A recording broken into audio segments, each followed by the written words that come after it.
ఎవరవునన్నా కాదన్నా ఎటువంటి ఇబ్బంది లేకుండా ఇంట్లో అందరూ బాగుండాలనుకుంటాం. అందుకే రకరకాల పూజలు, పునస్కారాలు ఒక్కటేంటి చాలానే చేస్తాం. అంతేనా, ఇంటి వాస్తు సెంటిమెంట్ని కూడా చాలా చాలా నమ్ముతాం. ఇంటికి వాస్తు ఎంత ముఖ్యమో ఇంట్లో నెగిటివ్ ఎనర్జీ ఇచ్చే వస్తువులు లేకుండా చూసుకోవటం కూడా అంతే ముఖ్యం. మరి నెగిటివ్ ఎనర్జీ, నెగిటివ్ వాతావరణం కల్పించే వస్తువులేంటో తెలుసుకుందామా? ముందుగా పనిచేయని ఎలక్ట్రికల్ వస్తువుల్ని ఇంట్లో పెట్టుకోకండి. వాటితో నెగిటివ్ ఎనర్జీ ఇల్లంతా వ్యాపిస్తుంది. ఇంట్లో ఉన్న ఫర్నిచర్ కూడా డ్యామేజ్ అయి ఉండకూడదట. ఫర్నిచర్ అంతా మంచిగా ఉంటేనే అలాంటి ఇంట్లో పాజిటివ్ ఎనర్జీ ఉంటుంది. ఇక పగిలిపోయిన దేవుళ్ళు, దేవతల విగ్రహాలు ఇంట్లో ఉండకూడదట. అలా ఉంటే మనకు మంచి జరగదట.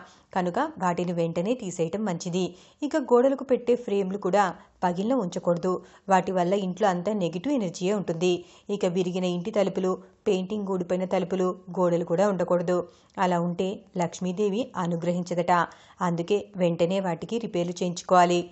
ఇంట్లో పనిచేయని పాత గడియారాలు, గోడకు పెట్టినవి కానీ చేతికి పెట్టుకునేవి ఏవైనా సరే ఉన్నాయా? అయితే వెంటనే ఆ వాచీల్ని బయటపడేసేయండి. అవి ఇంట్లో ఉంటే వాస్తు దోషం కలుగుతుందట. ఇక పగిలిపోయిన పింగాణి, గాజు వస్తువులు కూడా ఇంట్లో ఉండకూడదట. దాంతో నెగిటివ్ ఎనర్జీ వస్తుందట. అది మనకు అస్సలు మంచిది కాదు. ఇక పగిలిన అద్దాలు కూడా ఇంట్లో ఉంచకూడదు. వాటితో ప్రతికూల శక్తులు ఇంట్లోకి ప్రవేశిస్తాయి. కనుక అలాంటి అద్దాల్ని కూడా ఇంట్లో అస్సలు ఉంచకూడదు. ఇక ఇంక్ అయిపోయిన పెన్నులు, వాటి రిఫిల్స్, రాసి ఆగిపోయిన పెన్సిళ్ళు, షార్ప్నర్లు, ఎరేజర్లు వంటివి కూడా ఇంట్లో ఉంచుకోకూడదట.